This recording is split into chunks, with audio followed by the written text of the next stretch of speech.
پانچویں بات قومی ایکتا اور یکجہتی کے لیے بہت ضروری ہے کہ جو حکومت کر رہے ہیں چاہے کسی پارٹی کی حکومت ہو، ہم ان سے کہیں گے کہ انصاف کرو۔ اگر ہمارے بچے جیلوں میں سڑ رہے ہیں تو آپ ان کا کیسز ختم کرو۔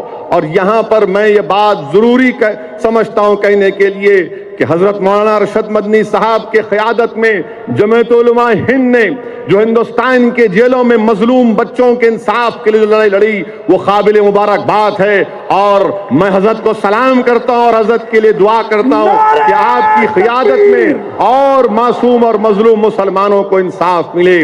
میں آخر میں اپنی بات کو ختم کرنے سے پہلے پھر سے آپ تمام سے اپیل کرتا ہوں کہ یقیناً ملک میں ایک خوف کا ماحول پیدا کیا جا رہا ہے، اور اس خوف کے ماحول کو پیدا کرنے میں ان لوگوں، ان طاقتوں کا پورا رول ہے جنہوں نے مہاتما گاندھی کو گولی مارا، ان تمام لوگوں کا رول ہے جنہوں نے ہندوستان کی آزادی میں حصہ نہیں لیا بلکہ انگریزوں کا ساتھ دیا۔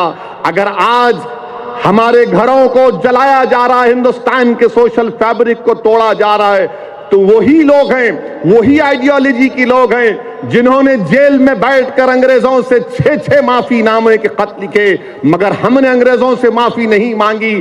ہم نے کالا پانی کی سزاؤں کو برداشت کیا، سولی پر چڑھ گئے، مگر آج وہی طاقتیں ہندوستان کی یکجہتی اور ایکتا کے لیے خطرہ بنی ہوئی ہیں، اور ان کو اقتدار تو مل گیا مگر اقتدار کے سہارے ملک میں خوف کا ماحول پیدا کیا جا رہا ہے۔ میں آپ سے اپیل کر رہا ہوں، گزارش کر رہا ہوں کہ ہم مسلمان ہیں، ہم ان سے ڈرنے والے نہیں ہیں۔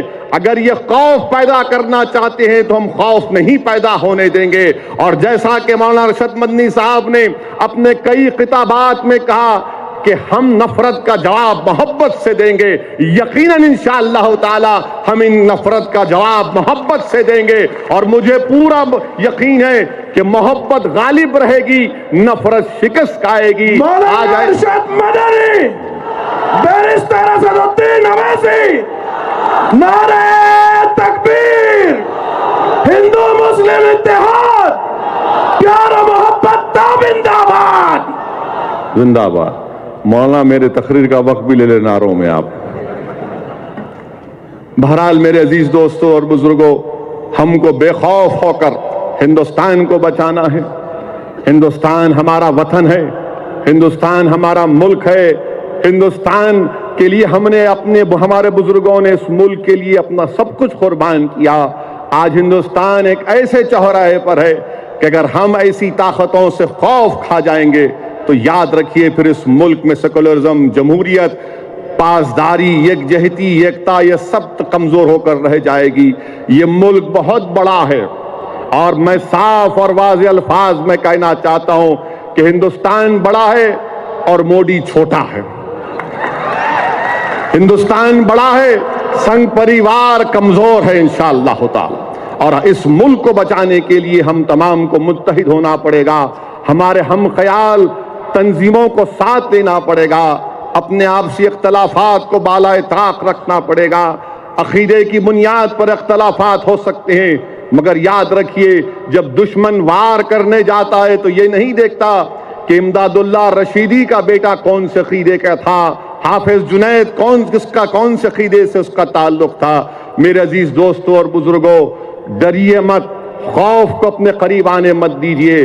افسوس کے ساتھ بھی یہ بھی کہنا پڑتا ہے کہ جتنے سیکولر طاقتیں ہیں وہ بھی آج اس سازش میں برابر کے ملوث ہیں۔ ایک منصوبہ بند طریقے سے مسلمانوں کو مارجنلائز کیا جا رہا ہے، مسلمانوں کو دور کیا جا رہا ہے، اور حد تو یہ ہو گئی کہ ایک نام نہاد انٹلیکچل نے اپنے آرٹیکل میں لکھ دیا کہ مسلمان خواتین کا برقع ترشول کی طرح ہے، ترشول کی طرح ہے۔ اب آپ بتائیے، مگر اللہ نے دکھا دیا کہ جو ہماری شریعت میں مداخلت کر رہے تھے اللہ نے ان کو ایکسپوز کر دیا۔ سپریم کورٹ کا فیصلہ آیا، دلتوں کے خلاف وہ فیصلہ ہے، میں بڑی عزت کے ساتھ کہہ رہا ہوں وہ فیصلہ دلتوں کے خلاف ہے۔ ہندوستان میں آج بھی ہر 15 منٹ میں دلت کو مارا جاتا ہے، ہر 15 منٹ میں دلتوں پر ظلم کیا جاتا ہے۔ 77% دلتوں پر کرائم میں اضافہ ہوا ہے۔ اور افسوس کے ساتھ یہ کہنا پڑے گا کہ 2014 کے بعد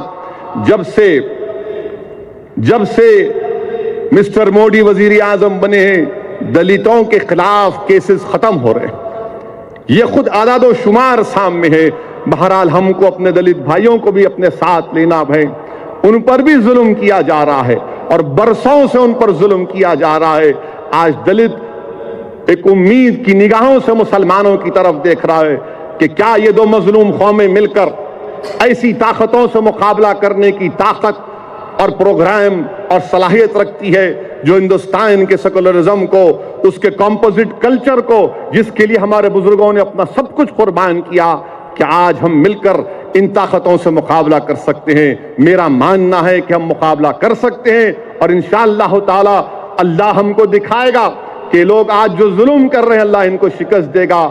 اور مجھے پورا یقین ہے کہ اس وطن میں اتنی طاقت ہے اور رہے گی جو ایسی طاقتوں کو برداشت نہیں کرے گا۔ ہمارے ملک کا حال تو اتنا برا ہو چکا ہے کہ بچوں کے امتحان کے پیپر تک لیک ہو رہے ہیں اور ہمارے وزیر اعظم بولتے کہ نہ کھاؤں گا نہ کھانے دوں گا۔